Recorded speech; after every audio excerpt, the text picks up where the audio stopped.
It's time for Milberger's Gardening South Texas, live from Milberger's Landscaping and Nursery at 1604 in Bulverde Road. During the next 2 hours, our experts will help you with your gardening questions when you call 210-308-8867. That's 210-308-8867. Or come by Milberger's during the show and have your question answered in person. And now it's time for Milberger's Gardening South Texas on 9:30 a.m. The Answer. And welcome to Milberger's Gardening South Texas on 9:30 a.m. The Answer. We're live from the Festival of Flowers. How many years, Mark? 25. 25 years. We've been here at almost all of them. I remember when you were just a child. Oh, gosh. I was walking maybe around here, a couple years old, grabbing the mic, answering questions, helping people out. But yeah, no, we're here going to get to our first caller in just a second. But were there some that we didn't come to? I don't know. There may have been. I don't remember. I don't remember either. I don't remember either. No. Viburnum. Yeah. Sorry. Calvin has been working his butt. Seems like his tush off. He have been sitting here answering questions and answering questions and answering questions, and then some about plants, some about where the bathroom is or where the ATM is. Yeah, he's been answering all of them. But yes, there you go. But everything's happening right now. What did I do with my pink sheet? This is your pink sheet. This is my pink sheet. So we're at the Festival of Flowers. Here's what's going on. We have got the Farmers Market, the Citywide Plant Exchange, Organic Roundtable is getting ready to start. There's a good seminar on pollinators. It's just wrapping up. Farm to Table Apothecary Kitchen. I met that nice woman, Elizabeth. She's got some cool stuff over there. She was very there. nice, but she couldn't help you with terminology. No, she could not. Floral design. So, all kinds of great things and lots of great vendors, lots of fun here. So come on out and be a part of it. We'll keep telling you more. The tacos are wonderful, too. The tacos are very good. Thank you, Calvin. Yes. Augie's Barbecue. Yep, I believe. they know. Huh? And Augie's Barbecue and Tacos. I think, Mark, you were wandering around. Were there still free plants for the first 1,000? Or were there still some left? Yes, there. So I myself got a Turk's cap. Oh, did you? Good so, for you. no one called me, but I was... No one called you? During the last couple of weeks. Oh. I kept asking around now. So, we still have plants. We have Turk's cap, some Mystic Spires, some rosemary. Yes. And some shrimp plant. Oh, so, I saw a tag for eucalyptus, too, but I don't know but it may have been the same thing with the rose. Somebody hit a cold or something? Do we grow eucalyptus? We can, but it dies every 7 or 8 years. Okay. It's an exotic too. In some people's eyes, it's not a very desirable plant. Especially if you're overseas. Yeah, no, the zoo tried for many years, and every 7 to 9 years, the freeze would come in and the eucalyptus would die. Okay. Well, let's go to Chalmette Burt. He's calling us early today. 210-308-8867. Burt, what's going on today, man? Where you at? He's nowhere. Yeah, we can't hear Burt. Where are if we're supposed Burt? to hear Burt, we cannot hear him. But we heard, can you fix that, Al? I'm not sure. Bert's not still there, or he is? Anyway, 210-308-8867. I misinterpreted what Al told me. So, Bert, you're not there. So, you hadn't called in. 210-308-8867. 210-308-8867. All right. So, what else is going on? Did you wander around? Did you see some fun stuff? Yes, I saw a lot of our old friends. Oh, and I stopped in the antique Rose Emporium, and I asked, well, do you have these roses? Carefree Beauty, Old Blush, Mrs. Dudley's Cross, Peggy Martin. Mm-hmm. These are all available here at the Festival of Flowers. So if you are interested in some of these roses that Calvin and I like, come on by and get one. There you go. Does that mean you would come by here and buy them here rather than at Milberger's, Mark? That's Mark Peterson. On the advice of counsel, Yeah, so that, I'll be accepting my Fifth Amendment rights. Applying my Fifth Amendment rights. I was going to bring up, too, did y'all get any rain? Mark got like a little bit of rain, like pathetic amount. Oh, I got I got a little bit. Now, a little bit was like an inch and a half. I got to 2. 6 inches plus total. Yeah. So it filled up past 2 the first day, 4 the next day, and it was amazing. Yeah, it really was. It's wonderful. But so, we talk about the aquifer and the historic level. Yeah. So it was 5:23 a few days ago. It's now over 5:30 or 6:30 rather. I'm sorry, 6:23. Now it's over 6:31. Wow. However, it's still 35. 35. Yeah, 35 feet below historic average for this time of year. What's that? Still there.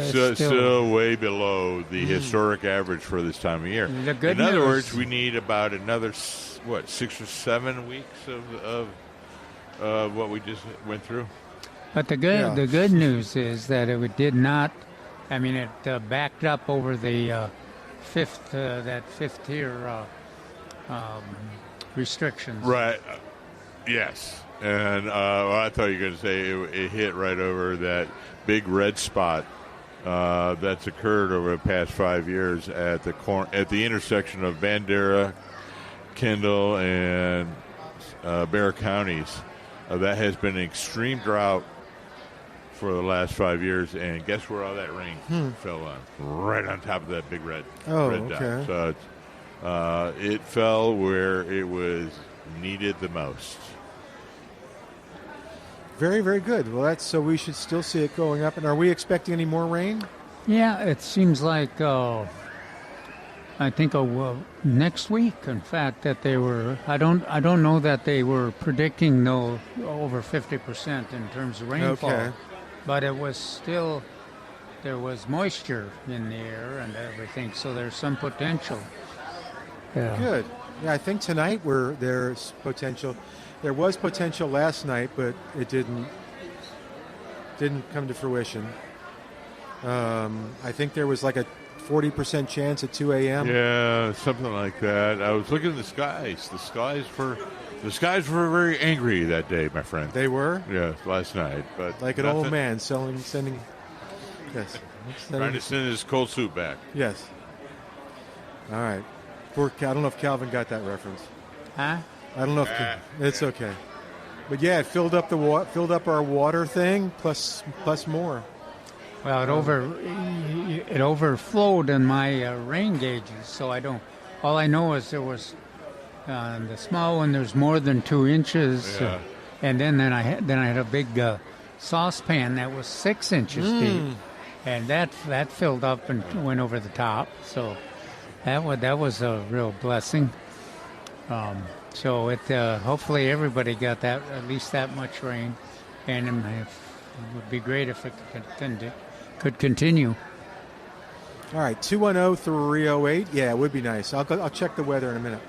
210-308-8867. 210-308-8867. All righty. So, we're here at Festival of Flowers. I'm trying to think of anything else. Calvin, I'm becoming a zinnia fan. Oh, did you have something you want to say? No, I'm just waving at folks. People? There's many folks here that I recognize. So come on by and you'll see some friends as well. What about how did you get that new appreciation for zinnias? I planted them by our mailbox. Okay, and it took planted by seed. And it took a long time, and then a little bitty zinnias started popping up. And then more started popping up. And then it the little flowers are small, and they're getting bigger and bigger and bigger. It's a joy to watch. Uh-huh. Yeah, they are. They're intriguing for sure. With all this rain we've had, one of the things that we gardeners will get to enjoy now is more weeds. But it's worth it for the rain. But and the snapdragons have they're at the end of their life. The rust is showing up everywhere, and so that's another lot of room for more zinnias to be planted, and buy seed works well too. Pull those snapdragons out. Oh, the poor snapdragons. They're just sad to look at. Yeah, and then put them in the compost pile, and then just go ahead and put some seed in or get some transplants. Those dreamland transplants really are wonderful too. The flowers are so compact, the colors are so bright, and they immediately be blooming. So you get to take advantage of all the pollinators that have all the action there. So yours has already started blooming. Did you? What kind? Which one? Your zinnias? Oh gosh, yeah. Yours hasn't started to bloom yet? Oh yeah. Yeah, mine just kind of started. You were a little late then with the seed, but you did it by seed. Yeah. So we can do it either by transplant or by seed. Were some of those zinnias you're talking about, were they in those indistinct photos you sent us to look at? Yes. Oh. Yeah, the ones that you said, those are zinnias. But yeah, I'll take a picture and show you tomorrow. But they're pretty. The oranges, the reds, the little purple. Yeah, they do. Growing. So they have great color. Yeah. All right. So anyway, 210-308-8867, or come on by the Festival of Flowers here at the Shrine Auditorium on 1604 outside the loop between Blanco and Stone Oak Parkway. Plenty of parking. It's free. What's that? You hesitated like you all of a sudden couldn't remember. Oh, I probably was. Let's see what we got. But anyway, yeah, come on by and you can ask a question in person right here and we'll be able to answer it for you. All right, Calvin, you're right. All I got is tonight. Oh, did you have a question? Oh, yeah, you're Parker. Okay, will you ask it on the air with us? We're starting to recognize you on a regular basis now. I'm sorry? No, not right now. Yeah, what you got? Question, but remember I had the fig and the fig question? Yeah. Well, we are just having an abundant harvest of figs, so here is some prosciutto balsamic figs for y'all. I need enough to make. So I'm sharing. Is there enough to make preserves? Well, this is for y'all. These are already wrapped in prosciutto, so for y'all to munch on now. Yum, so thank you. Okay. You're welcome. So cool. Thank you so much. And we enjoyed the tickets. We love the flower show. Thank you for providing them. You couldn't bring Parker in? No. I wish. I'll get Parker a ticket next year.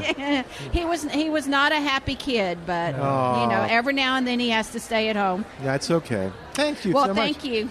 Yeah, how's the fig tree doing? It's doing really well, and we're doing better about keeping the squirrels away, we think, and harvesting before the squirrels want them, and ripen them on the counter. So I've got a whole cookie sheet tray of them ripening on the counter. Oh, that's right wonderful. Now. Okay. So, and they're just so big. We're just really pleased. They were really big. Are they really sweet? Yes. Okay. I hope these are. I couldn't taste it before I didn't want to take a bite out of y'all's. Well, we better grab these before she tries to get it in there. Yeah, didn't you eat all of that one last week? All of the fig? I did, yes. Yes. Yep. So it was large and it was sweet. So yeah, it was good. Where did you get your recipe? Oh, go ahead. You were going to say something. Oh, I'm just going to say fingers crossed that they're still sweet. Oh. Where did you get your recipe for making the jams or the fig preserves?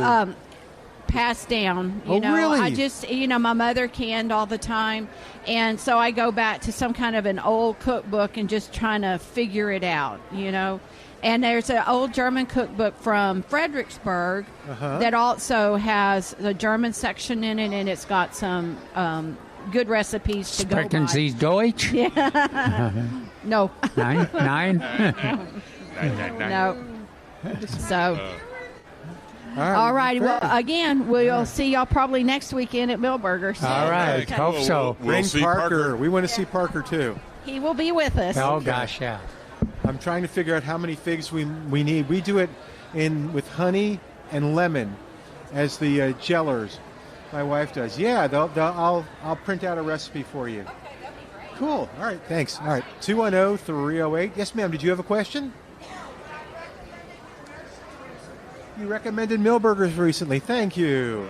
Okay, for what kind of, for just in general, or person was trying to, was just working on their garden. Well, thank you. Thank you so much. Thank you. We like that. We'll make Trace very happy. All right, 210-308-8867. Yes, sir. Okay, what else is going on, gentlemen? When's our next break? It's coming up in 3 minutes. Why is that? Well, because both Kelvin and I are eyeing the figs here. Oh, I got you. All right. Looks a little like pork chops. Yeah, with the prosciutto, that's interesting. They So do. it's the sweetness. Yes, ma'am. Hi. Yeah. Yes. Did you have a question? Oh, can you Wait a minute. here with us? You look very familiar. Grab the microphone there. Did I know you when I was with Sauce? Maybe. Yeah, you look very familiar. My name's Tiara. Sierra, there you go. It's clicking, but I don't remember when. No worries. Oh, okay. Okay. Well, hi. Howdy. Hi, Sierra. How y'all doing? Good, good. How are you? Rocking and rolling. Happy with my little plant haul here. Yeah, what'd you get? I got a lot of Texas natives, basically the ones that they had. Some inland sea oats. I got a plan to get rid of my lawn. Thanks, Sauce. Oh, wow. Appreciate y'all paying for that. That's a good one. You'll make them very happy. Cool. Well, and you listen to the show? You listen to the show? I do. Thank I you. do. Thank you so much. Yeah. It was a pleasure. Just wanted to come I by was and say hello saying and it will thank you. come to me a little bit later how and where I know you. But Viburnum. No, it's not Viburnum. No. Milton is remembering one of the questions we Yeah, had. poor Calvin. He was I could suffering. not think of viburnum, and I knew there was a plant that would fit the person's request, and I was describing it, and Milton was getting So is that frustrated. No, we were trying everything, and the woman was right. She said, I knew if I left and you stopped thinking about it, you would get it.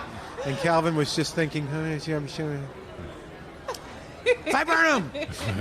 Like Eureka. So it's like we'll just use Viburnum instead of Eureka now. Okay. Well, yeah. Sierra, you have to call in sometime on the radio Saturdays. I and got Sundays. questions 100%. So Okay. yeah, I will. whenever the mood strikes you. Cool. Well, even today we'll be here. So if you think of another question, think of a question. Yeah, I come do. on. Okay, Okay, so got a question? milkweed. What is the trick? Ooh, Is you've there come to the a right secret? place. Like, what am I doing wrong here? Okay. Oh, milkweed is tough to grow.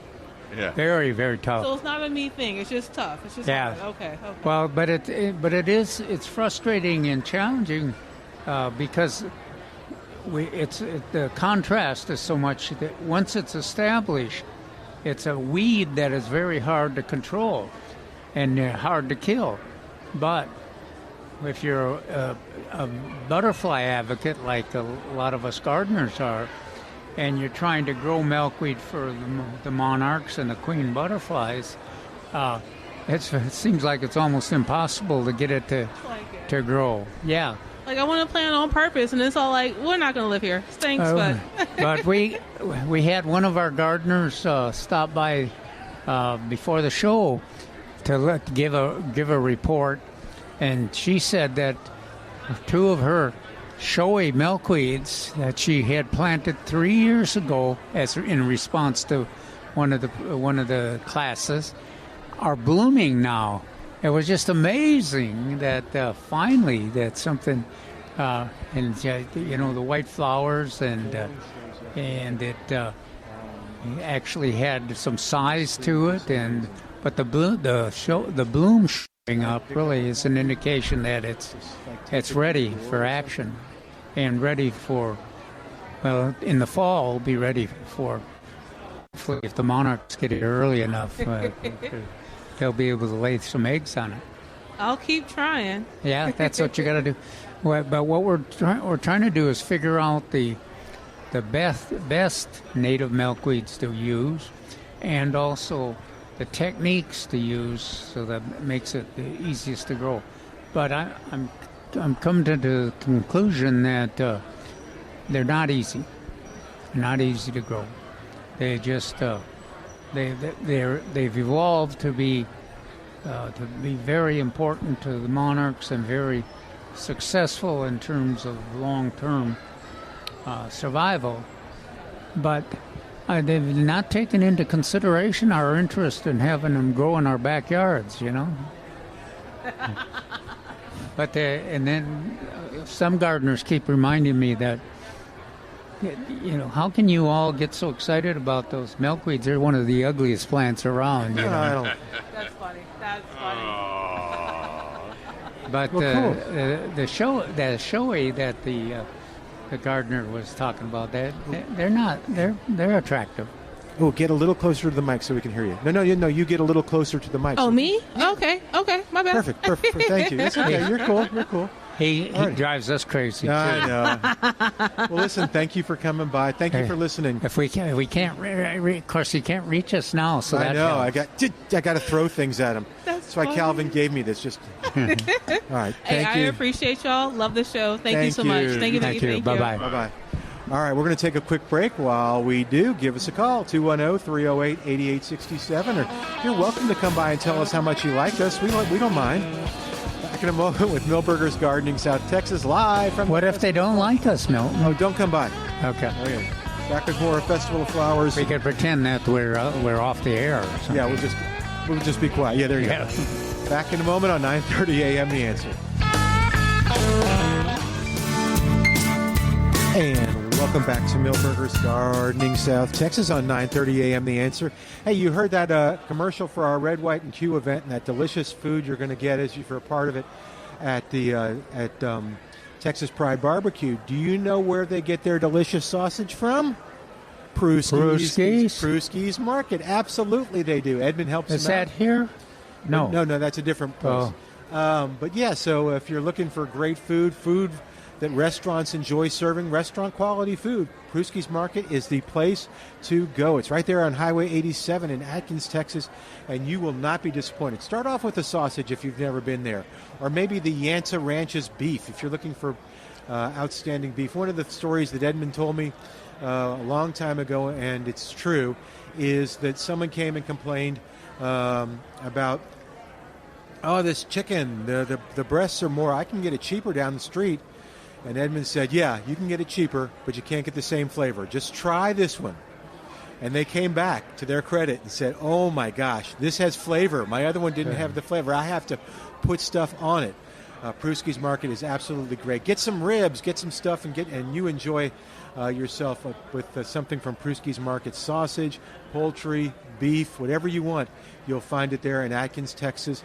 Check them out at pruskysmeatmarket.com. That's pruskysmeatmarket.com. Seems like you could try a different type of sausage every week, and you could spend the whole year. You really almost could. They have so many.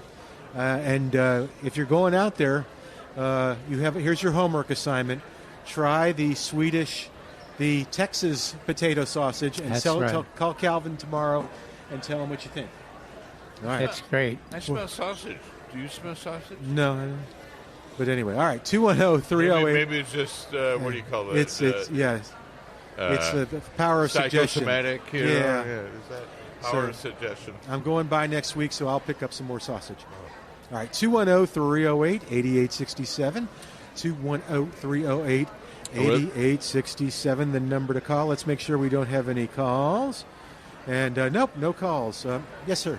So there's still about 150 plants. Good. 150 to 200 plants left.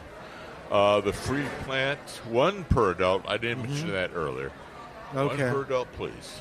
Yeah. No, very cool. And there's some good choices. Yeah, they're running low, so there's still some shrimp plant and some Turk's cap. Shade-tolerant plants. Mm-hmm. The rosemary has and good pollinators. Yes. Pollinator attractors. Yeah. Yeah, I'm sorry we didn't get to, because we were working, we didn't get to see the pollinator one. That sounded interesting.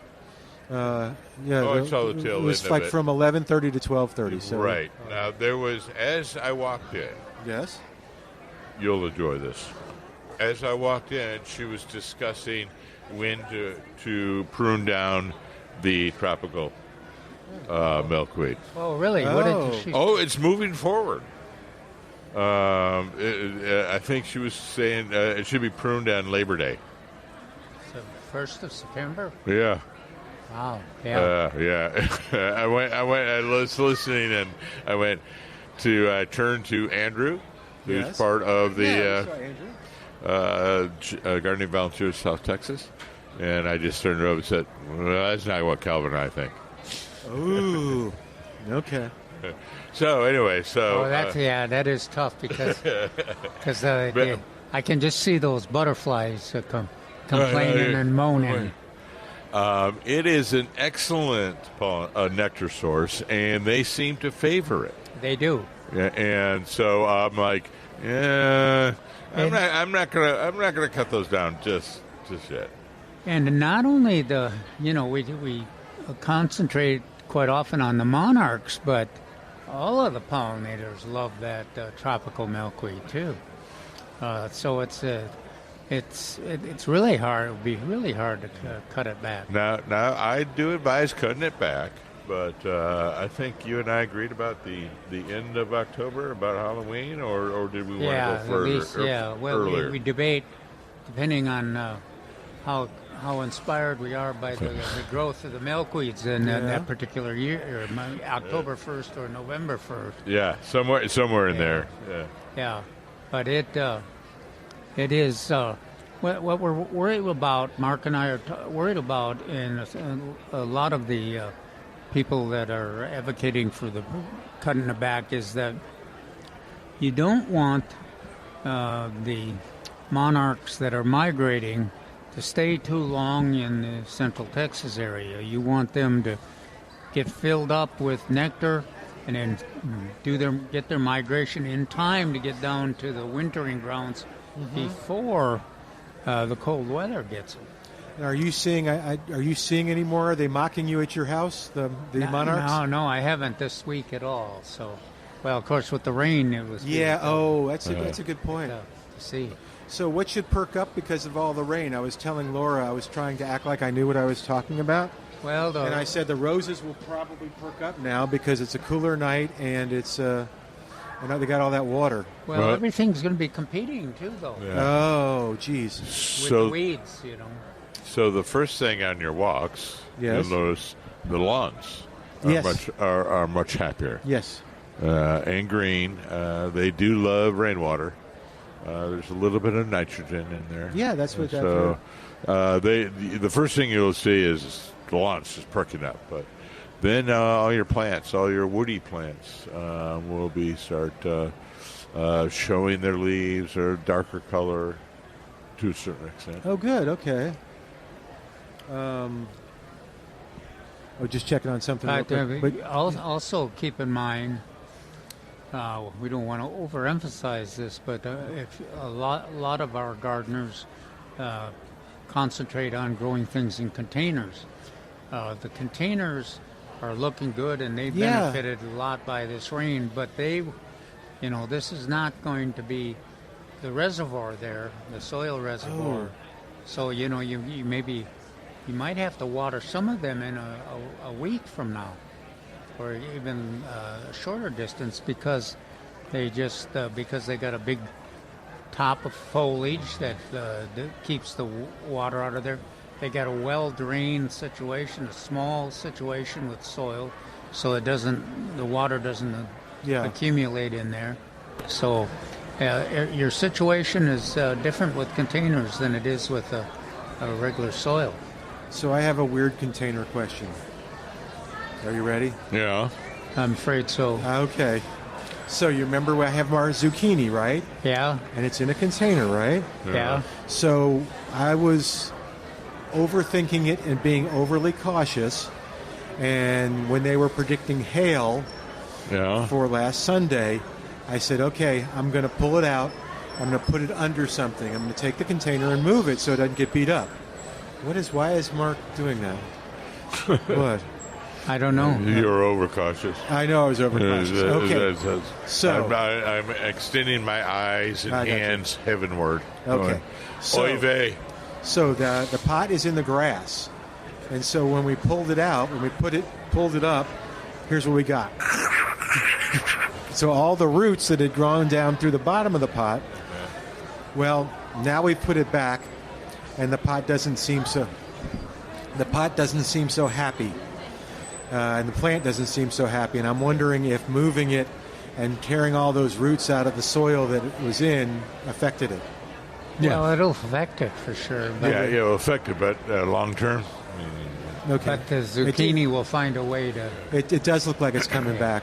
But yeah, nothing else. The tomatoes, are your tomatoes going gangbusters? Your 4198s? Your Well, actually, 81? they are, but I'm a little nervous about where am I going to put them because I'm seeing spider mites already. Oh no! In my the garden planting and in my container planting, and I don't want them to be infected by spider mites. I want them to get some time and some space to set some fruit. Here, if you see that woman again, I can give her a tomato. What woman is that? Oh, Parker's mom. those Okay. miniatures. Yeah, that's the Tiny Tom or Mighty Tiny- Tom. Yeah, what was it? Tiny Thumb. Yeah, we'll find out from Oh, Chris. all right. Anyway, Rob they were delicious, but they were no bigger than a marble. No, this is the fun thing. But yeah, I'm ready. Well, they Look were how fun. small They this were. one is. This They one were- this is smaller than a marble. What would you compare this one to? It's red. It looks juicy. It's like a BB, but a little bigger. What? You didn't collect marbles, did you? That's a Puri. Oh, is it? Okay. Yeah. This looks like marble size. This one, but anyway, okay. I don't know. You had mighty small marbles, but I don't want to judge you. I don't want to marble shame you. Yeah, no, Anyway. Oh, and can I ask one more question about the zucchini? Yes. We I have was little just say- black things running around on it that look like ants. Is that a bad thing? Look like ants. Yeah. They run like ants. They're a little smaller than ants. On the zucchini. Yeah.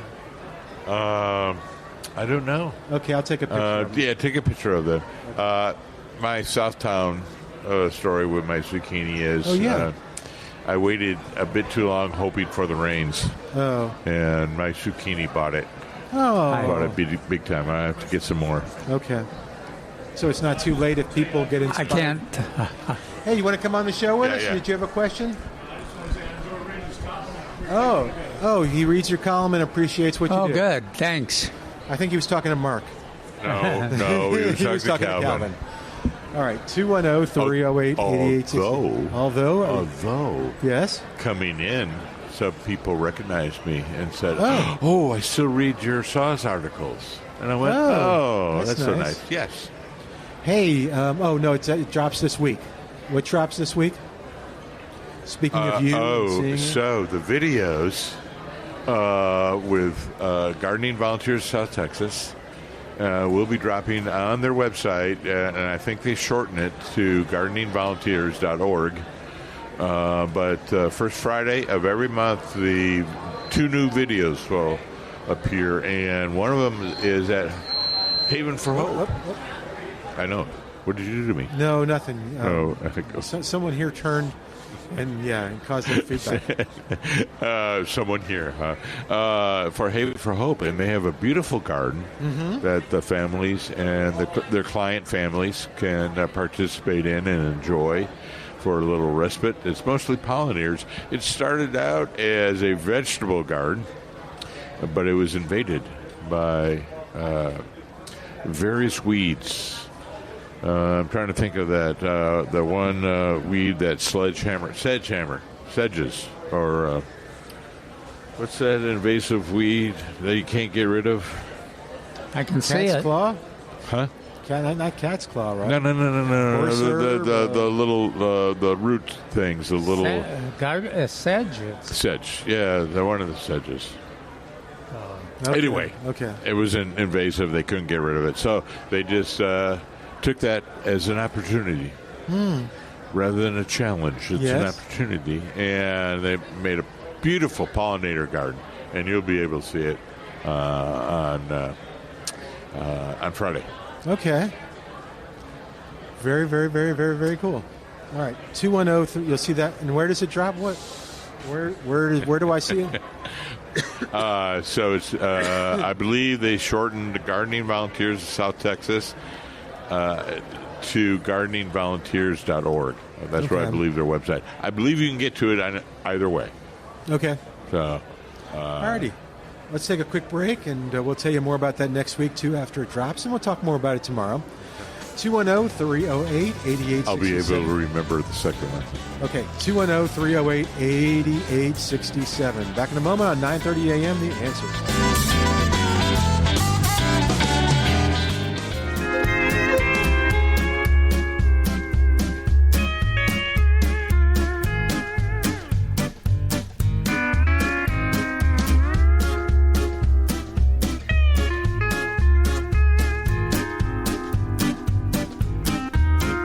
And welcome back to Millburgers Gardening South Texas on 9:30 a.m. The Answer.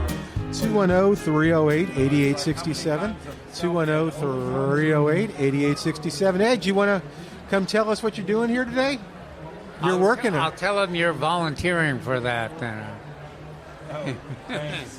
So here, grab the microphone and tell us what's going on, man. Oh, I was here to participate in the plant trade. Oh, the plant exchange. The plant Uh-oh. exchange. What'd you get?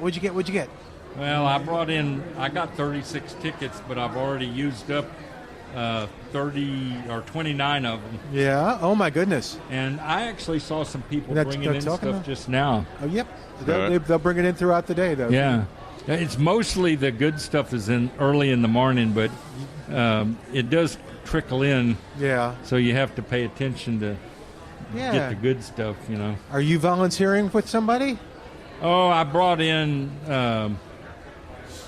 17 or 18 plants for the Men's Garden Club. And Sale. I had some pretty nice plants, and I figured I'd donate them and let them sell That was them. nice. Did you bring in one of your whatchamadoodles? The asparagus, what was it? It was like a potato, but Oh, the asparagus fern? No, sunchoke or The Jerusalem sunchoke. The artichoke. sunchoke, yeah. I was just letting you hang out there. Yeah, I brought you guys some. Now I want to report from what you guys did with the ones I brought you. Well, so I'll give you mine. It did well for a while, and then, with everything, it just kind of died down. It came back again, and then it died down again, and that was it. It hasn't come back, although it's sprouting in the little You container. have to water them every now and then. I did water it. Okay. What about you? Didn't you Well, guys each get one? I moved, and so that was one of the few plants I left over there.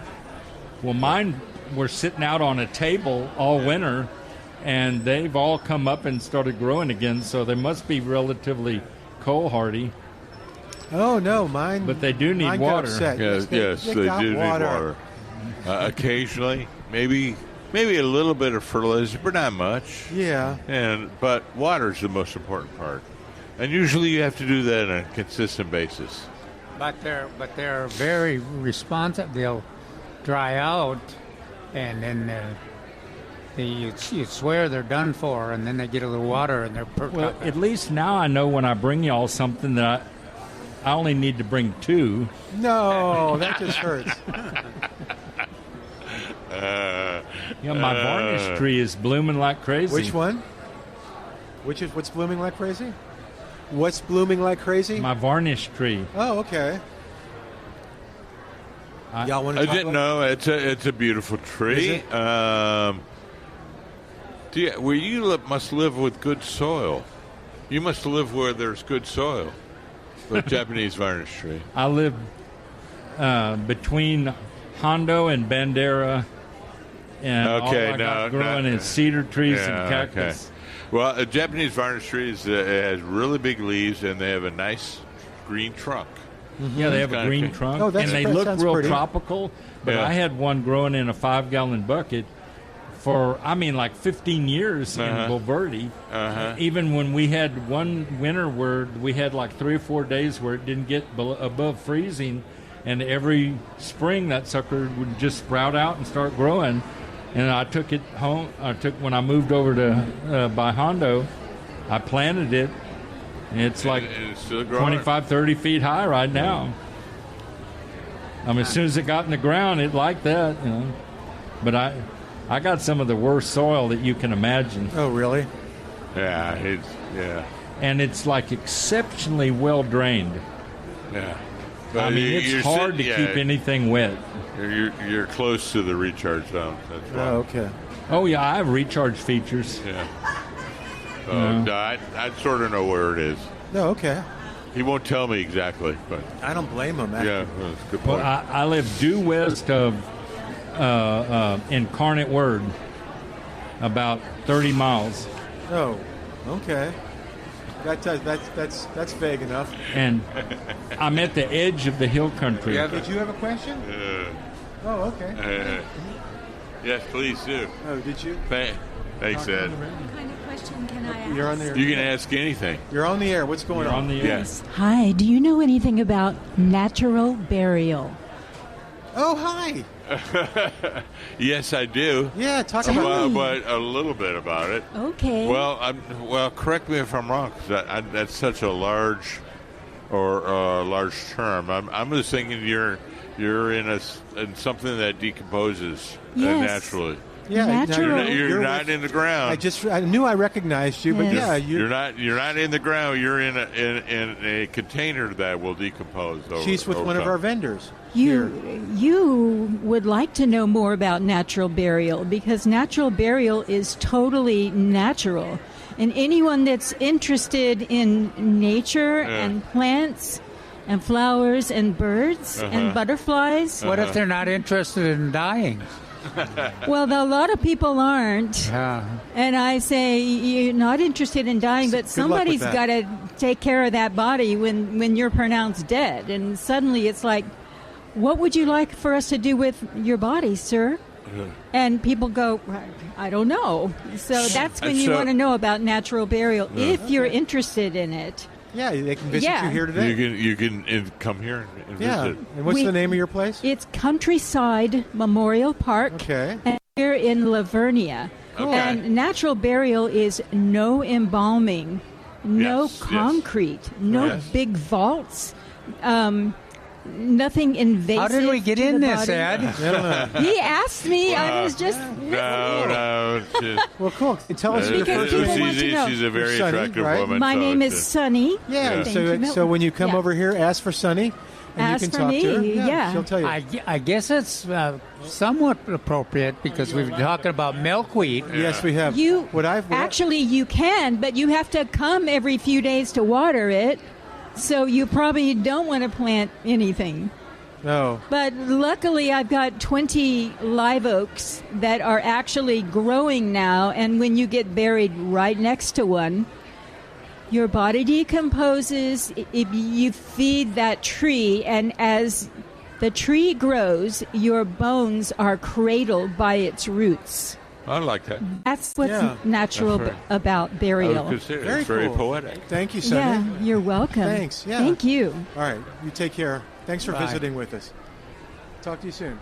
All right. 210-308-8867. I just picture the call we get, we just buried my father-in-law by the Texas sage, and now it's not doing so well. Do you think that's due to my father-in-law?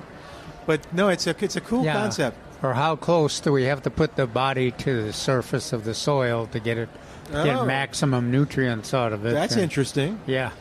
No, she's nice. She's a listener to the show. She stopped me yesterday and said, I didn't know she was going to come by. So this is real, huh? Yes. This isn't just a sit up. No, it's real. Yeah. So if you Mark knew what it was. Well, I knew the concept. Well, I knew the concept. I didn't know exactly the. No, I think it could have appeal to a lot of people. Plus, my understanding, it's a little cheaper. Actually, a lot cheaper than normal. Well, yeah, it's a lot cheaper. But I was wondering, questions occur about land and depth, like you mentioned. Where am I? Yeah. What's happening here? Well, back to the gardening show. Is this a church? Ed, help us out. Well, we'll get back to the plants. Okay. 210-308-8867. 210-308-8867. What else is going on, gentlemen? I don't know. I'm flabbergasted. Okay. Well, let's talk about Calvin's article today. That's always a good. Oh yeah, gosh, yeah. I suddenly remember I didn't bring it with me, but it was on hot hot season flowering plants. Yeah, How did I do that? Typically, the plants that we start blooming this time of the year, and that we that fit into our xeriscape concepts, and that. Thanks, Ed. And it's what I always call the plants that every San Antonio residents must have, and you mentioned those Esperanza. Yes, Thrialis, Poinciana, a firebush. Did you mention Cenizo or no? I don't think so in this article. No, I didn't. I did. I mentioned it at the beginning of the article, but I believe, but I didn't discuss it. I just mentioned it as one of those that was potential, including the our lantanas and our salvias too. I think we mentioned. So but those are the plants. So every household, every San Antonio household, really should have these plants. Well, and every landscape plan, especially because they're almost all of them are drought tolerant, and they put up with our climate. Beautiful plant. And should be in the middle of every xeriscape landscape plan, because they, if you're into pollinators too, every one of them is attractive. The hummingbirds love those firebush, and then all those every one of the other plants, including Esperanza, and all have butterflies that lay their eggs on there. I know you. So it's they are great plants. Now, something that you mentioned, excuse me, yes, when I was when we were at Milberger's, I just said, "Oh, there's the Mexican firebush or the firebush." Yeah, I remember And you said, "Well, no, there's actually two. There's a Mexican or a regular firebush." And then you mentioned in the article there are several different kinds of firebush. Tell me a little bit about that, because I forgot. Well, it is, and for years we had just one selection that a number of our horticulturists had identified out there, and I think in Mexico they ran across it, and it was the one that we used, where it's just starting to grow. Yeah, now. And the soil really has to be and perfect for it. It's the one that's got the red foliage, and then it's got the small red tubular blooms. And favorite, I always used to write about it for years, about in the fall planting it for the migrating hummingbirds, because those all the different varieties of hummingbirds that were here in the fall would always compete for the nectar out of the firebush. And of course, Milton is an advocate for the fire spike. Yeah, that's what I know what you said, but somehow I heard fire spike, and our fire spike is very happy. Yeah, fire spike is the shade tolerant version. Right. Oh, yeah. It prefers shade. And it's more of a fall plant, I think, than a summer. The flowers are going to be in the fall. Okay. Actually, the firebush is a little bit of it's going to, let's see, it starts to bloom, I think, in July. Yeah. I usually would write about it about 4th of July. Yeah. Well, the fireworks, firebush. Okay. For a while, we talked about trying to. Firebush doesn't start until this time of the year to send up foliage. So we were always talking about what do we plant it with to fill that gap. And of course, every time you planted it with something, it just about the time that plant got attractive, then the firebush would finally come up and just grow gangbusters and cover the whole plant. I can't even remember what we used to advocate. One of the plants that we would talk about was pansies, I think, actually. Yeah, because pansies are declining now, and they always kind of mesh pretty well with the firebush coming. Yeah, there's a lot of cool season plants. We already talked about snaps. All right, we're going to take a quick break, get you caught up with the news, but we're here at Festival of Flowers. Come visit with us and learn more about all the stuff that's going on here at the festival, and go by and visit with Millburgers. Thank you to everybody at Millburgers for letting us be out here. We're going to take a quick break. Be back in a moment on 9:30 a.m. This is The Answer.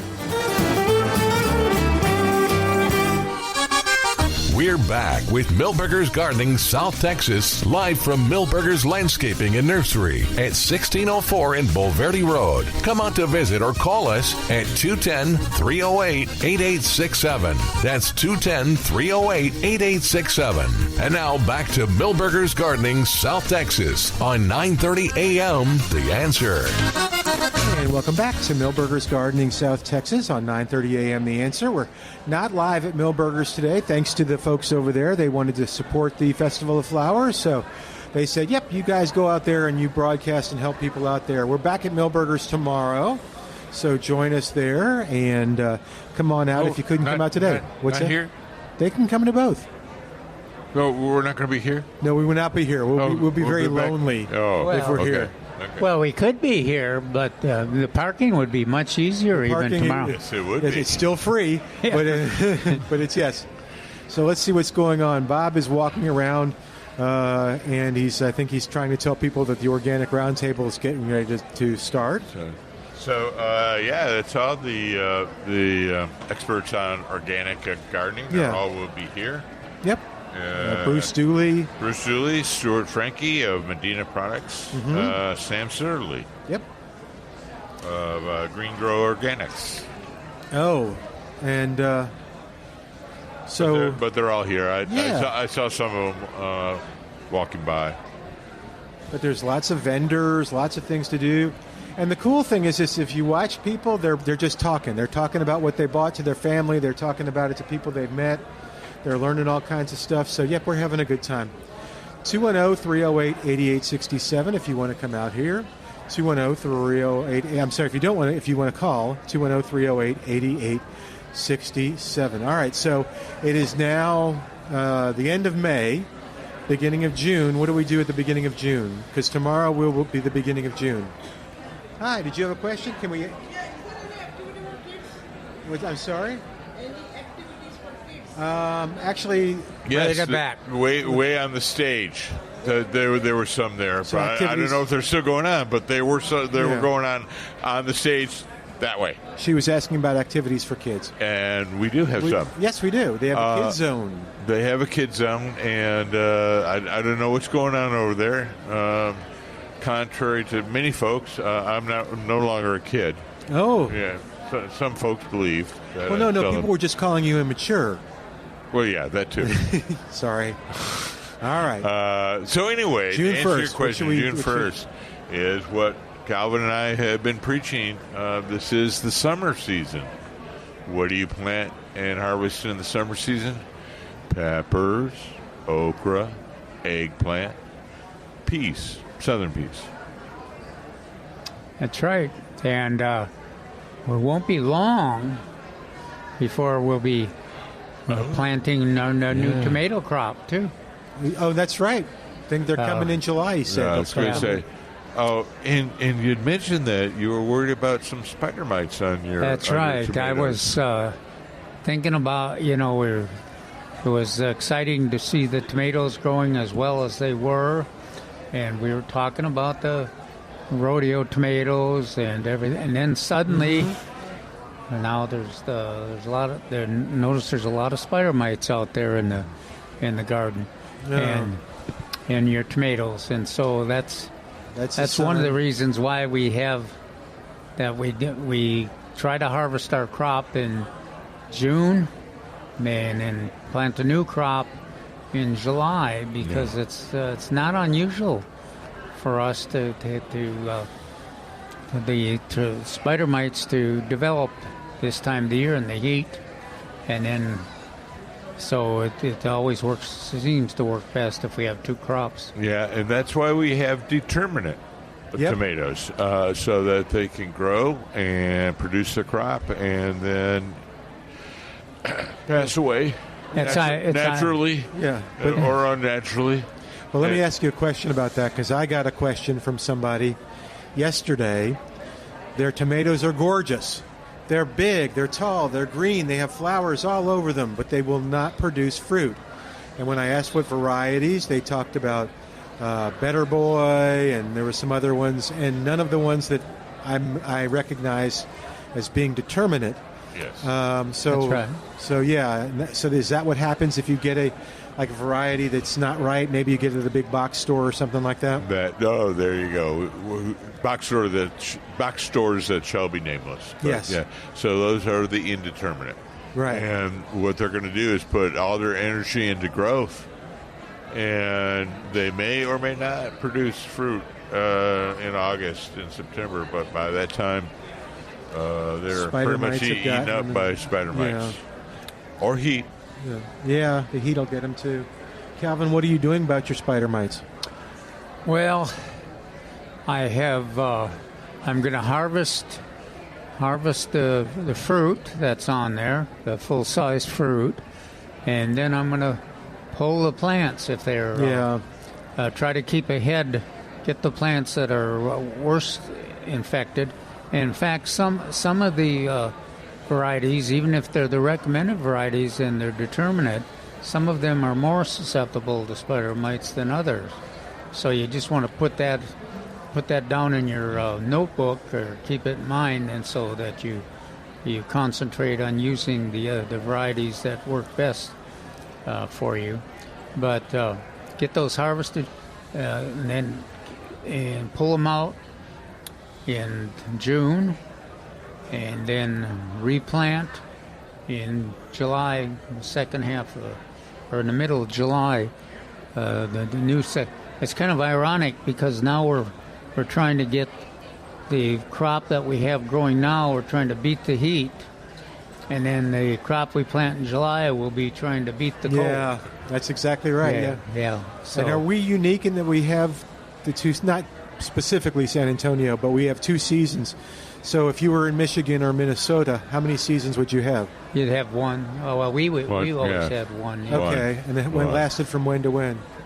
You can't plant until until April. Okay. And in Michigan, we are regulated by the lake temperatures, so we generally are planting a little bit late, but then again, we avoid the freezes, any kind of late. Okay. freezes. Oh, okay. So you're trying to get them. But then again, we're racing against the cold. Yeah. on the But other end. you get some nice fruit in September and October. Yeah. But that's kind of the end of the season. Then. But I thought the hand gestures I was giving to you Yes. were I was like, oh, what a lovely segue. Oh, thank you. With the organic roundtable, Oh, what very Calvin good. has used in the past to slow down, not to eliminate the spider mites, but to slow down the growth. They've used the seaweed extract. Seaweed extract, yeah. And then, we had a gardener that was using a vinegar, a dilute vinegar mix to kind of, and then we've had gardeners that also use your favorite Dove, or what is that? The Dove. Dawn. Dawn. A very dilute Dawn soap solution. What you're trying to do is get an extra couple weeks out of there. Or another tasty one is a dilute garlic solution. So, prepping the tomatoes and get a little garlic out of them in preparation for the sauce. Okay, so I was going to ask you that. That's my next segue. What are you going to do with your tomatoes? Do you make sauce? Do you make? Do you grill them? What do you do with them? Just eat them? Just eat them. Okay, eat them raw right off the. Okay. Yeah. They're sure flavorful. Man, the ones that you brought us with those. What were those? Those are Ruby Crush. Yeah, but you get, if you compare everything to Ruby Crush, you would not eat anything except Ruby Crush. Yeah. Oh. So I have Super Sweet 100. Okay. And they are extremely tasty, but I'm not getting as many as I would get from the Ruby Crush. And why is that? Are they indeterminate also? Are they? No, they're just less producing. Okay. Less of a producing variety. Okay. Well, and when you're relying on weather to help determine how fast things get produced and how much, there's a huge variation for the production and when they're ready, and how much. And even spider mites. Some years you don't get many spider mites. Other years you get a ton of them. Are you with what you're seeing? Is it early for spider mites because it's been hotter earlier, or? May, June. I guess it's not. It seems earlier. Surprised me. Yeah, it surprised me when I saw them. It just kind of suddenly this plant was loaded with them.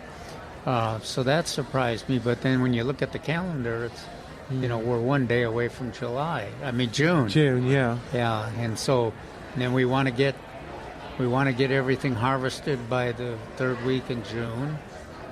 So if we can, and the idea is to keep the tomato plants that are free of the spider mites, or relatively free of them, keep them free as long as you can so that you can get to harvest as many as possible, and then pull them.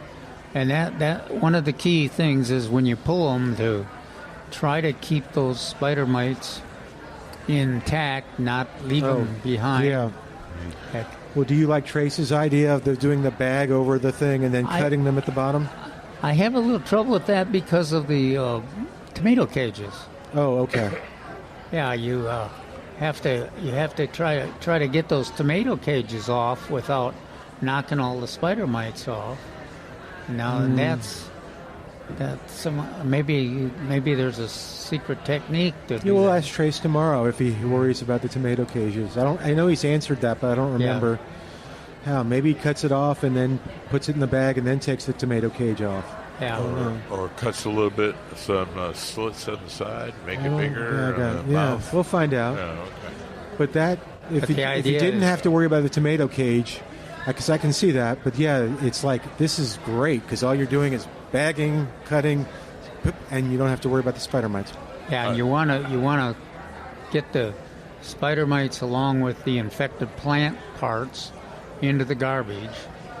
Now, if your compost pile is 100 yards away from your tomato garden, then you could go ahead and put your those infected tomato plants in that. But, in the compost? Yeah, but if it's close, you just don't. The darn spider mites are always a good discussion on that, whether or not to put it in the garbage or in the compost pile. Okay. Calvin makes a good point on that. Distance is probably the most important the distance part. is the critical. So about how far did you say? 100 yards? Yeah, I don't know what the magic number is. 100 feet. Okay. But 100 yards, that would be a football field. Yes. That seems you got a big house if you got the.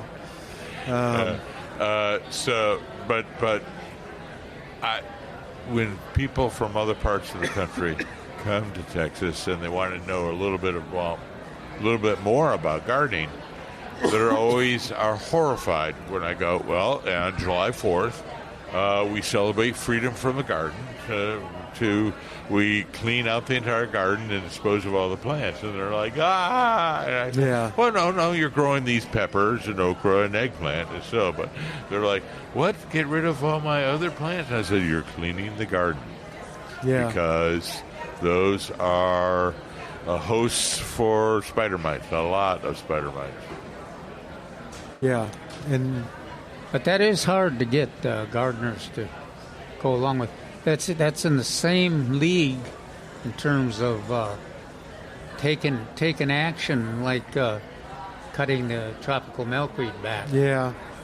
It's a management tactic that is probably best for your garden and for the environment, but it also is pretty tough. It's kind of contrary to what you know. Yeah, Here the you instinct. got this plant that pollinators love, And it looks probably pretty good at that Yeah. point. then you're cutting it down. But that's some of the challenges of gardening. And if you want to fine tune your gardening success and the appropriate actions, sometimes you have to try something different. Very cool. All right, 210-308-8867. We're here at Festival of Flowers. Lots of fun stuff happening. Watching the people walk and talk, and lots of people They must be at the class. No, that's what always happens. Everybody goes to one of the classes and stuff, and so when they're going on, we generally lose people. What? Go. Speak at the microphone. I am speaking to the microphone. All right. So, anywho's, but let's see. What else? Am I supposed to be? You mentioned that the. So, what you're doing right now? You're watering. You're fertilizing where needed. Yep. And trying to clean out any of these potential bug pest areas, spider mites or what else? Aphids and other sucking insects. Then I noticed one of the in your lawn. If you've got trouble, if you've got sandburrs. This is we're right at the time now when you probably should do that second dose of the herbicide. The pre-emergent herbicide. Yeah, but if it's like in mine, the debate would be, well, it's not going to help. Of course, I don't lay down any herbicide to prevent the sandburrs. I didn't expect to see as many sandburrs as I am seeing this year. But if you are applying pre-emergent, all this rain means you have to put some new stuff down. You have to put some what down? Some new chemical down. New pre-emergent. Okay. Oh, okay. Because of the rains that washed it away, and also now it's going to encourage those grasses to start growing again. Okay. And producing seed, which so you don't want. Knowing it was going to rain, would have been a good time to put down fertilizer? No, you want to do it after. Oh, after the rain? So right now, this weekend would have been, or this week would be a good time to put it down. Oh, really? Okay. Yeah. Well, that's easy. Yeah. Well, you want to do it quickly. Yeah. Because you'll water to soak it in. Yeah. So what do you think? Monday's our watering day, but we've just had 4 inches or so of rain. I don't think I need to worry about watering the yard. No. It's best if you don't. Yeah, well, that was the other thing, too, that Laura thought about. I didn't even think about it, is we got all that rain, the second rain, after the first rain, which meant the ground was pretty saturated, which means you're going to get a lot of runoff, right? Or does the saturation help it absorb it? Well, I don't know. I don't know that the soil was that saturated. Oh, you don't think that first one? No, I mean 2 inches of rain, and the rocky soil, and it's very dry. Now, I guess you could have some parts of a residential landscape that were saturated, low areas, but. Just surprised me. I think the soil was capable of utilizing it, and it quickly went into. If you're in an area where the aquifer would collect water, quickly went into the channels and the reservoirs and things. Technically, it was ideal in that it was multiple events. Mm-hmm. Now, those multiple events were a little large. Yes. So, but the idea of multiple events is that you're getting a very large water profile in the soil. Okay, good. And so, yes, it was good. It's just almost none of it was wasted. Yeah. Okay, that's very good. So overall, it was, yes, they were larger than what was desired. Usually we consider on in 6 inches of soil, 1.25 inches is saturation. An inch and a quarter, inch and a half. So we got more than that, and that's on a lot of people. Only have 6 inches at most. Other people have deeper soils, and so deeper soil saturation is going to be 2.5. So I have a weird question, and then don't worry, Al, I'm going to go to a break.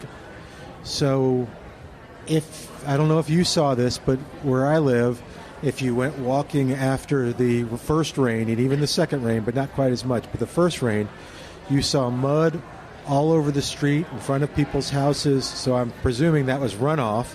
Yes. And it was a little bit more intense than what was desired. That's what I was referring to. So does that mean that if they had planted grass or had planted some sort of land, ground cover, that they would have helped with that erosion that they were experiencing? Because it was all over the place.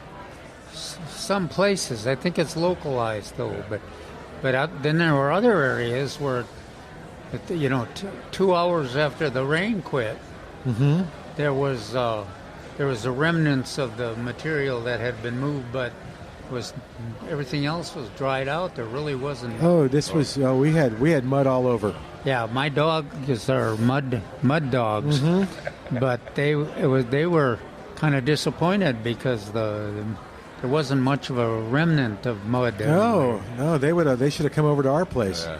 So I do think it was localized. But to answer your question, if the mulch is applied properly, you won't get much erosion. Or if you have the appropriate plant, like something that has a large root and deep root system. Okay. So somebody was coming by and said she's got going to get some sea oats, inland sea oats. Oh, okay. That's a good shady grass. It has a very deep, very fibrous root system, and if you have those, then it's good. I think it's been a while since I planted grass seed, but I was remembering that it does a pretty good job of, especially if you got it in some bare soil that's been churned a little bit. It does a good job of staying in place. And, of course, it germinates in like 3 days or 4 days, Bermuda grass does. So that it is not. I don't think that we usually lose that seed. Okay. Now, then I've heard people too say, well, the birds must eat it all. Well, I don't think that's much of a situation either. So if you're St. Augustine, this is where we have it. It kind of slopes down from the neighbor, right. And then I was thinking, okay, we need to put something there because all the mud from the neighbor and from us is now flowing in our driveway. But I don't think he's got St. Augustine too, so probably we don't want to put Bermuda there because it isn't going to run into the St. Augustine. No. The determining factor with any grass is the amount of sun. Yeah, this doesn't get much sun. Yeah. So you're not going to have Bermuda would not be happy. No, it would be your St. Augustine. Okay, we'll just try. Maybe we'll get some. Maybe some Pro Vista. Yeah, Pro Vista might be good. Yeah. All right, we're going to take a quick break. Come back in a moment. Thanks, guys. 210-308-8867. 210-308-8867. More of Millburgers Gardening, South Texas, coming up live from the Festival of Flowers. Join us tomorrow when we're back at Millburgers. Dr. Calvin Finch, Mark Peterson, and I on 9:30 a.m. This is The Answer.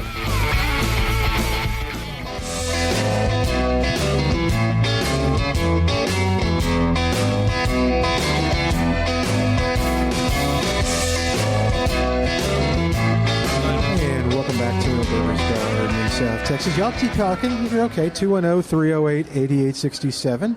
210-308-8867. Did you have any gardening questions that you wanted to ask? Or nope? Okay. 210-308-8867. But they did bring out an interesting What point. did they talk about? You were fiddling. He was talking about grass, and he said, "I can't get it to grow." Oh. Yeah. We never did talk about the the mic. We can't hear you. varieties. Oh, are we on the air? Yes, we're on the air. Well, in what I said, most of the time it's a sunlight issue. We got. Oh, okay. We didn't talk about the firebush varieties. We started to talk about. We started to, yes. Yeah, well, we got distracted. We started talking about the burial process. Yeah. So, as you mentioned in the article, there's several different firebushes, and I wasn't aware of that. So, what are those varieties, and what's the factors involved? Well, they have different color foliage. They have a different size of the blooms and a different bloom period. The main thing is they don't usually, the other selections other than the one we're used to, they don't bloom as long or as many, don't have as many blooms. And I don't know if that's just that gardeners, those gardeners like me that have gotten used to using the original selection, yeah. So what do we, in the nursery, where do we go? I want the old original? Yeah. Okay. And it's relatively easy to recognize, but if you're not familiar with it, you end up with some of those new selections, and then quite often you're disappointed because we talk about how exciting it is to see all these hummingbird varieties fighting over the blooms, and then there's no blooms.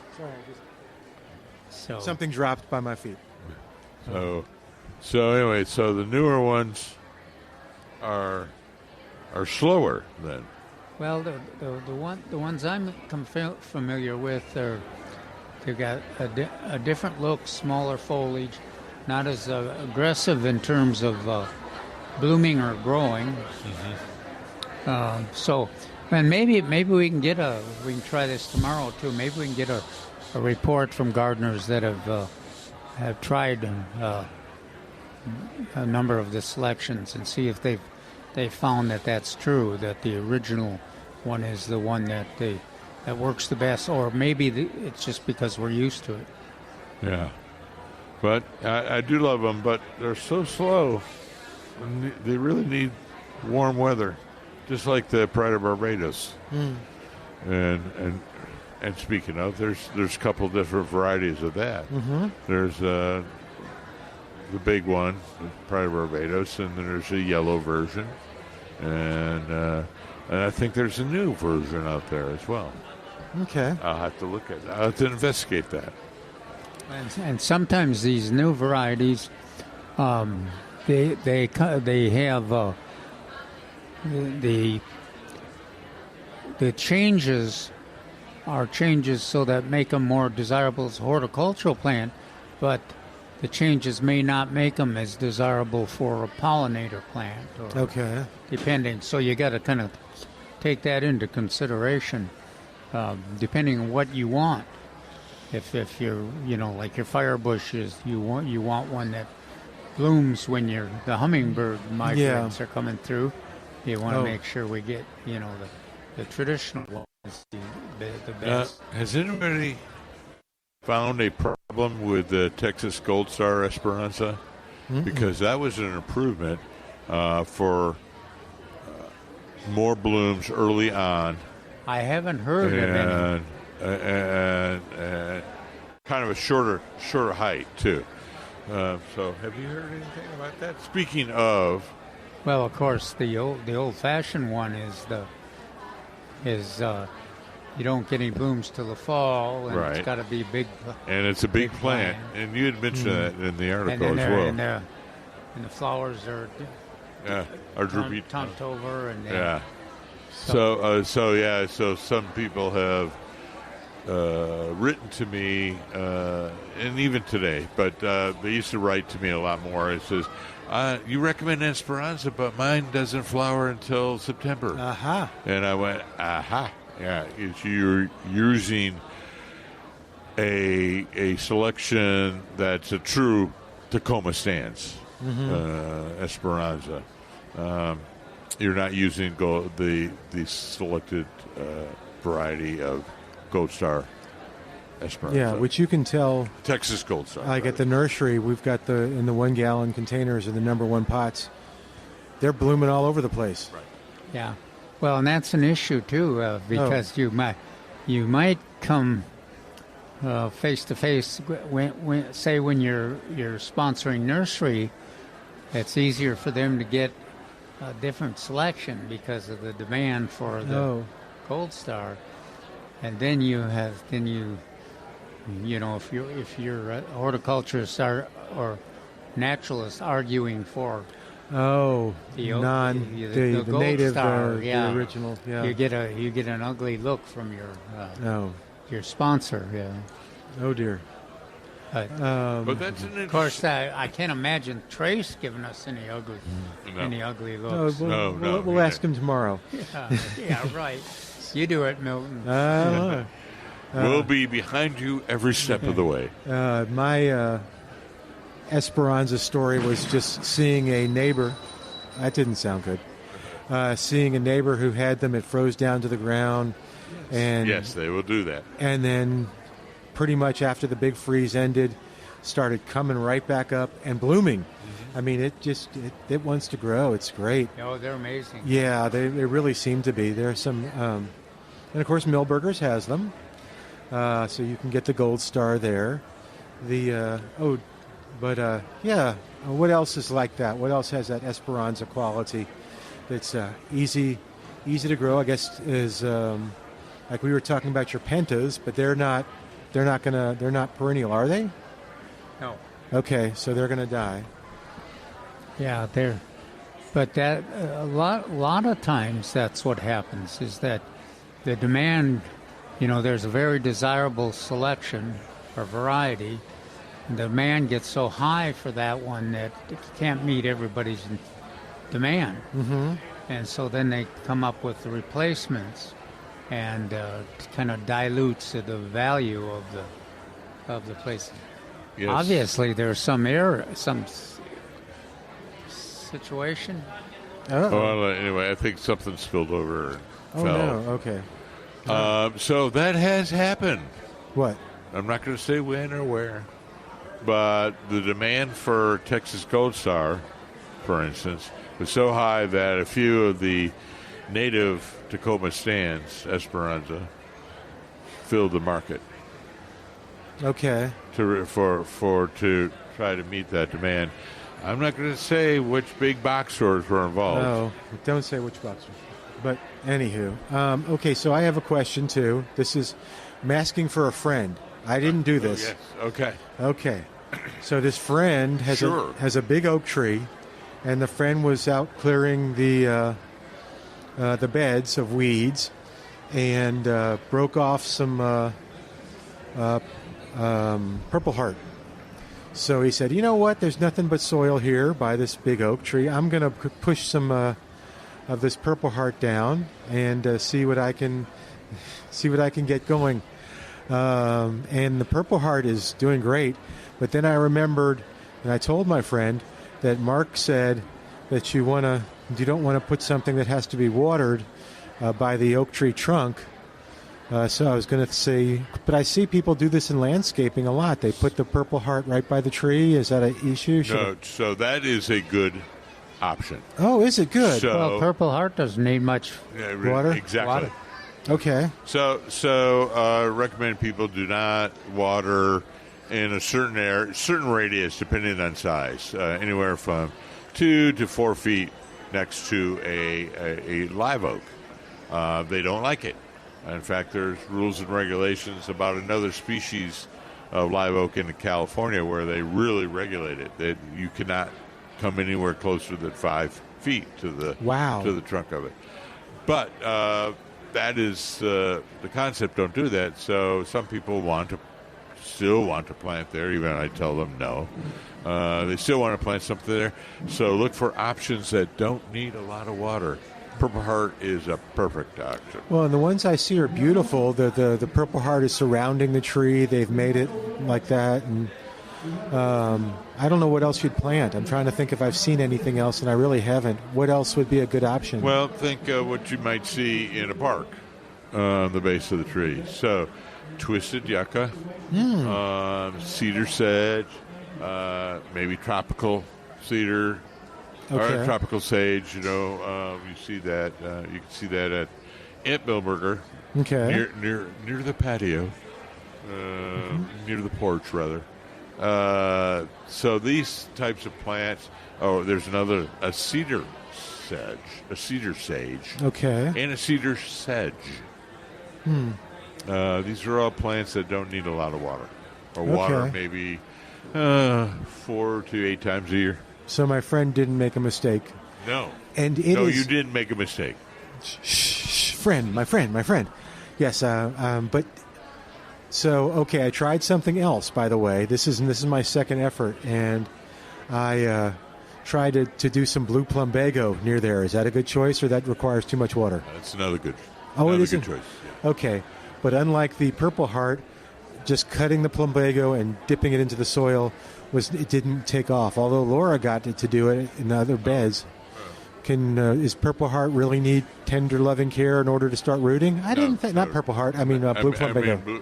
Blue plumbago. Yes, I would wait till you get it started in a pot or something. A pot, okay. number 1 can or something. Okay. All right, 210-308-8867. We're going to take a quick break and come back in a moment. 210-308-8867. More of Milberger's Gardening South Texas is coming up live from the San Antonio 25th Annual Festival of Flowers. Back at Milberger's next day, which is tomorrow. I think that's another name for next day. And we'll wait to see you there, too. So come on out, and this is going on for a while, until 5 on 9:30 a.m. The Answer.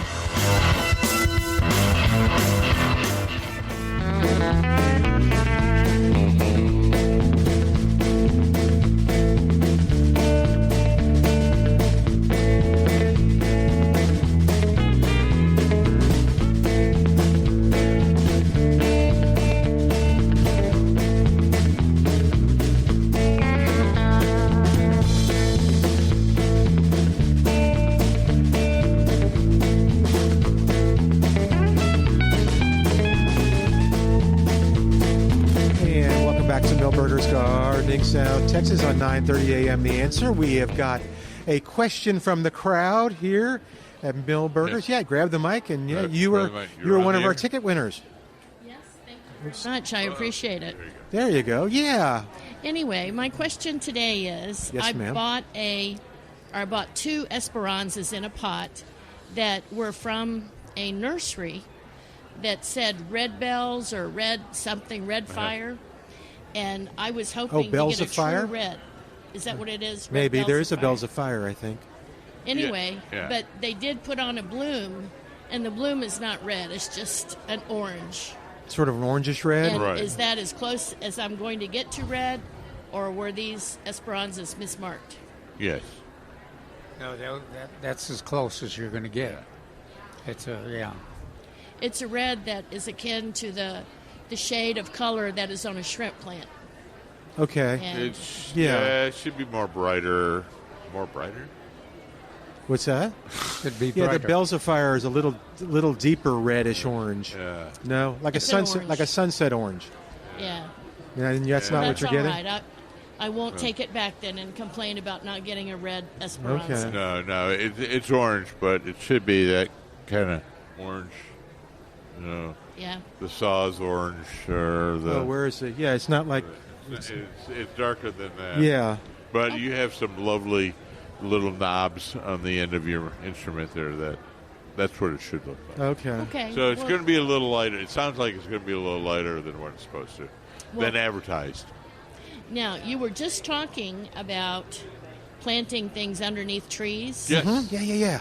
And, at my house, I have Ardesia and Wedelia underneath the oaks. Yeah. So I was always surprised with the Wedelia, but I was really surprised with the Artemisia.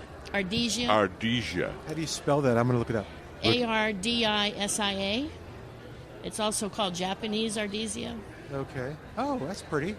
It is. Isn't it? And it has berries? Yeah. It spreads by roots. Yeah. But does that hurt the root bed of the oak trees No. to have all that growing on top? No, they're usually 1 to 3 inches below the ground, whereas the tree roots are going to be 2 to 9, 2 to 12. So Everything that's the looks majority great. of tree roots. Yeah. Everything looks great until it freezes, and then the woodillia looks like dead lettuce. No. But it comes back. So this is interesting. Have you ever tried to do your Ardesia in the house? It says it's an exceptional but uncommon houseplant. Really? Yeah. I'll try it. Features rich green foliage that adds life and cheer to an indoor space, which sounds like a commercial. I need a lot of cheer inside my house. Anyway, well, thanks, guys. Have you tried Irish whiskey? That brings a lot of That's cheer. his solution for everything. There is Bailey's. Of course. And then there's Captain Morgan. Yeah. Oh, my I'm goodness. fond of him. Is now with all the new tariffs, can you still get that with the whiskey you want? I'm not worried about it. Well, Okay. So what made you choose? Or you said you do organic gardening. Mm-hmm. So what made you choose it? And we'll make this the organic Plug? rectangular table. Well, not to mention any other on-air personalities. That's okay. But I have listened to Bob Webster for a long time. Right. And he's talked about some of the aspects of organic. But I also have 3 dogs. Oh. And my vet has always said that he thinks that the reason many outdoor pets get cancer nowadays is from being exposed to a lot of toxic chemicals that people put on their yards. Okay.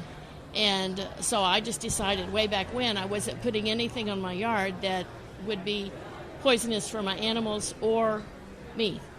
Okay. And that's kind of how that led to that. And do you like doing the organic gardening? And Yeah, I do notice that I have more wildlife. oh, how I interesting! have small snakes, Oh, lizards, toads. I have all kinds of things in my yard. I've had bats in my trees. oh. And I think it's because, for whatever reason, That you're- animals gravitate to an area where they don't smell or seem to maybe sense so. toxins. And do you have more toads since the rain? Well, the toads Yes. are coming out. Yep. Why are you looking at me funny, Calvin? Do you have more toads? no, I'm Toads. just listening to the conversation. Okay. All right. Well, cool. Thank you. I just wanted. All It's right. always fun to see why people choose, because that's not necessarily the easiest Well, gardening method, but it's easy in that I don't do a whole lot. I put out oh, I like that. organic fertilizer, Okay. and the yard will stink for a day or two. Ah, okay. But no, Now, I just speaking- don't put out a lot of chemicals. That's it. Speaking of pets, we did put down some compost and some manure, and our dog loves it. Of course. Oh my God, she's on her back, Perfume. wiggling Yeah, I back, know and that. she loves that stuff. So cool. Anyway, cool. Well, thank you for sharing All right. that with us. Thank you, I'm guys. glad you got Enjoy to come. the Yeah. program as always. Thank you. Pleasure, as always. All right. Bye. 210-308-8867, 210-308. Still have plenty of time to be a part of the show. Let's see if we have all the lines open. Well, Chalmette Burt is on the line. We finally got him back, and he's going to talk about oregano, it sounds like. Where you at, Burt? I'm right here just enjoying the day. How are y'all? How's the flower show going? It's going great. Well, it's Festival of Flowers, so it's all plants and stuff like that. So, yep, it's going great. We miss you. You should Well, come good. by.